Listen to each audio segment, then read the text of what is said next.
Renan, as primeiras pesquisas que surgiram estão te dando na casa de 2% mais ou menos das intenções de voto, algumas um pouquinho mais, umas um pouquinho menos, mas um pouco nesse patamar que você se encontra. Eu quero te perguntar primeiro, como é que você pretende crescer e se tornar uma alternativa viável de candidato, sendo que é um partido ainda jovem, que ainda em formação, talvez, sem uma estrutura de palanques estaduais robusta, sem direito de participar de debates, por exemplo, na campanha, sem tempo de TV. Fica a dúvida, é uma candidatura para valer ou é uma candidatura para marcar posição e apenas mostrar que existe um novo partido? Olha, assim, se fosse para apenas marcar posição, contribuir com o debate, eu não estaria me desgastando tanto quanto eu estou fazendo. Eu estou rodando o Brasil de carro. Com o dinheiro oriundo de doações das pessoas que estão colocando uma esperança muito grande na pré-candidatura. Essas candidaturas para marcar posição, como fazer, vamos dizer, política nacional num país continental como o Brasil é naturalmente caro, elas só vão ser possíveis em partidos grandes. Então, num partido com uma missão, fazer de fato uma pré-candidatura, rodar um estado inteiro como nós fizemos no Ceará, Maranhão, Rio Grande do Norte, é só realmente sonhando em vencer as eleições. E o plano é bem claro, eu tenho um inimigo apontado, que é desconhecimento. Quanto mais as pessoas me conhecem, é fácil convertê-las para as nossas propostas. Então eu tenho que derrotar esse desconhecimento, né? Mesmo no MBL, quando, enfim, eu fui um dos fundadores do partido e do movimento, eu não era um dos 10 mais conhecidos. Eu sou uma liderança natural, eu fundei o partido, mas eu nunca foquei na minha própria marca pessoal, falar de maneira mais como um produto, vamos colocar assim. Então, quando eu comecei a rodar o Brasil, eu precisava encarar esse problema. E o que a gente viu? Alguns institutos, como o Atlas, me colocam entre jovens de 16 a 24 anos em segundo lugar. Quando a gente faz um recorte, homens entre 16 a 24 anos, eu estou em primeiro lugar. Ou seja, onde a minha mensagem chega fácil, ela consegue, vamos dizer, encantar corações e mentes. Há uma questão de linguagem, uma questão de geração, natural, faz parte do processo, mas a mensagem é muito forte. E aí houve uma preocupação, houve uma matéria sobre isso, do Lula com relação à perda de eleitores mais jovens para mim no Nordeste e dos Bolsonaro nesse mesmo sentido. Então, aqui aponta um sucesso da fórmula e é aí que eu pretendo crescer. Se eu chego nos 2 dígitos, e eu estou trabalhando para isso, tem até algumas pesquisas que já me colocam próximo dos 5%, saiu uma Nexus hoje com 4% e arredondando a última Atlas eu estava com 5%, que se eu seguir esse caminho, continuar me tornando mais conhecido no Brasil, eu busco os 10%. Se eu buscar os 10%, aí o jogo abre. Carla? Renan, boa noite. Obrigada pela presença. O senhor colocou aí um inimigo em comum, esse desconhecimento, mas o senhor se declara de direita e faz críticas ao Bolsonaro, né? O senhor acha que dá para vencer atacando, digamos assim, o Bolsonaro mesmo? E porque uma avaliação que se faz é que esse racha, digamos assim, na direita acaba favorecendo o ex-presidente Lula. Entre Lula e Bolsonaro, dá para ter esses 2 inimigos? No caso do Flávio Bolsonaro, você não vai precisar desses votos dos bolsonaristas? Eu tô buscando um eleitor jovem, um eleitor... Primeiro, né? A gente tem que fazer, como se diz assim... Tudo tem que ser por etapas na vida. Primeiro tem que buscar as pessoas que estão mais intelectualmente abertas a propostas diferentes. Novamente, eu não preciso convencer agora 50% do eleitorado. Eu tenho que buscar as pessoas que querem propostas novas. Isso se encontra entre pessoas mais jovens, pessoas que veem problemas políticos que atingem elas na vida, nas cidades, nos estados delas e que não veem respostas nem no Lula nem no Flávio. Se eu chegar numa pessoa no Maranhão que está sem esgoto na cidade dela ou um produtor rural que precisa levar a sua produção de uma cidade a outra, eles querem saber da estrada ou de um prefeito decente e não se vai haver anistia para a família Bolsonaro ou se vai vir um novo pé de meia. Então, entregar respostas para essas pessoas me dá acesso a um eleitorado que eventualmente é um eleitorado do Lula, ao eleitorado do Flávio. Em Santa Catarina, eu tomei eleitores do Flávio Bolsonaro, de maneira clara. E no Maranhão, eu fiz a mesma coisa com o Lula. Eu não estou preso nesses dogmas. Eu acho que é bem possível a gente buscar eleitor nessas 2 searas. E também é um eleitor independente. É um eleitor que está procurando uma proposta nova, uma agenda nova. E eu estou ressoando bem com eles. Só para, assim, finalizar de uma maneira interessante, saiu uma pesquisa Nexus, eu estava vendo ela hoje, e fala assim, se o Renan não for para o segundo turno, em quem o eleitor dele vota? 45% declara que votaria no Lula, 36% diz que votaria no Flávio e 20% no Lula. Ou seja, é uma espécie de um equilíbrio. Eu estou buscando eleitores em todas as searas. Eu acho que isso é sintoma de algo novo no ar. Tem algo novo acontecendo que escapa dessa dependência. Eu não vou precisar ficar fazendo igual o Zema ou o Caiado de... Para ter uma opinião, eles têm que pedir um pedágio pro Bolsonaro. Eu gosto muito do Bolsonaro, tá? Mas eu sou candidato. Eu não tô afim de fazer isso.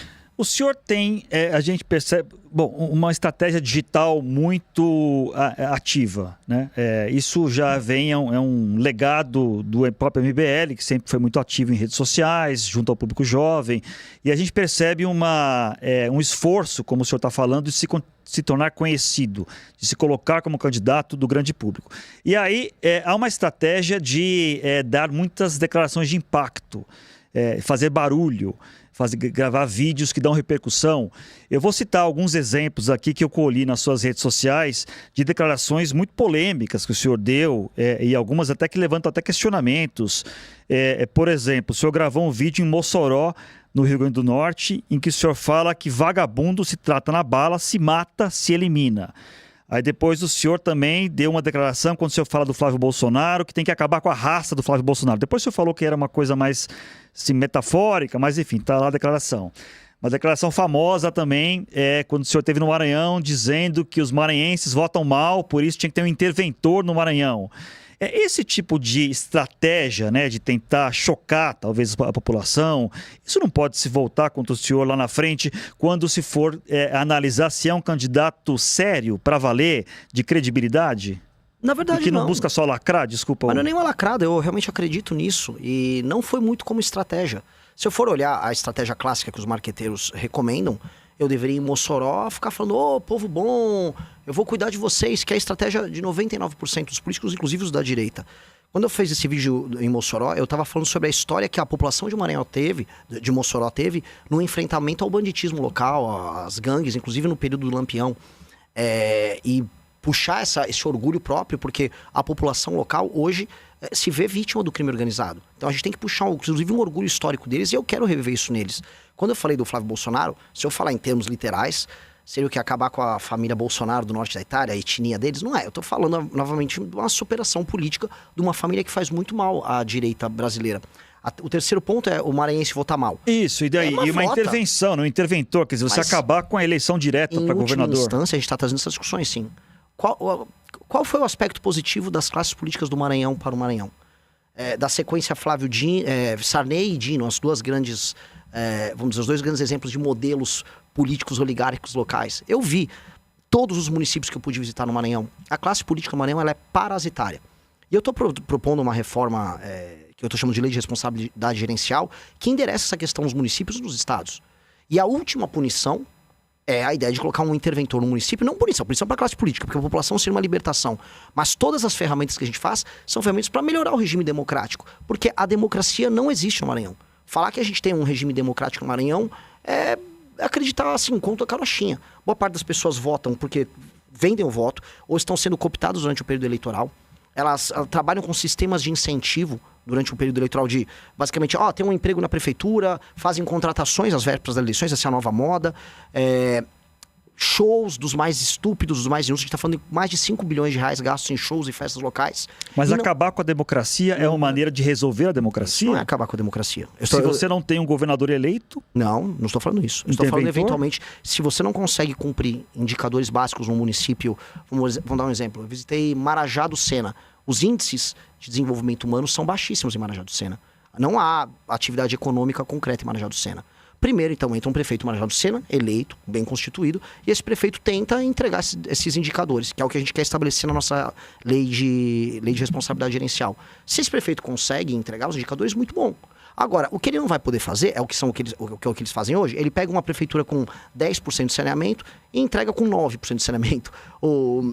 Os sistemas, vamos dizer, de prover água, ou vamos colocar a educação no ranking do Saeb, baixíssimos. Ele não melhora nada. Só que chega a véspera da eleição, ele compra o voto da população e se reelege. Pois bem, se ele não cumprir indicadores mínimos, ele não vai poder participar da reeleição. Outra pessoa participa da eleição. E os indicadores e o sistema a gente está desenhando para ser uma legislação muito simples e objetiva, com critérios que qualifiquem a democracia. Porque hoje, em lugares onde as pessoas são muito humildes, elas vão votar pensando no estômago, com medo de perder o emprego, com medo de perder a renda, porque a classe política local, parasitária, ela própria, não liga para a melhoria na vida dessas pessoas. Então, há democracia? Nominalmente há, mas de fato não há. A democracia, quando surgiu na Grécia, ela tinha como pressuposto a ideia de que eram homens livres participando disso. Infelizmente, boa parte da população nos lugares mais pobres do Brasil não são tratados como pessoas livres. São tratados como vassalos. E a gente precisa entregar a cidadania para essas pessoas. Mas Mas o senhor não acha que, de certa forma, é tirar o poder do voto dessas pessoas? Porque se tem uma coisa na democracia que a gente tem que vale para pobres, ricos, mulheres, homens, é o voto. E aí, se o senhor avalia, olha, esse prefeito não fez um bom trabalho, então agora a população não vai ter direito a votar nele, não fica estranho essa intervenção com a democracia? Muito pelo contrário. Novamente eu falei, uma intervenção no município é só num caso muito grave, em que aquele município não está atingindo por 8 anos um indicador de desempenho. Agora, nos primeiros 4 anos, se um prefeito não consegue entregar essa melhoria nos indicadores de desempenho, e aí ele aparece na pesquisa com 50%, 60%, entendam, essa é a regra. É isso que acontece em todo o Brasil. Os prefeitos nessas cidades pequenas, com péssimo IDH, eles se reelegem. O que eu estou fazendo é, olha, esse prefeito não vai poder concorrer à reeleição.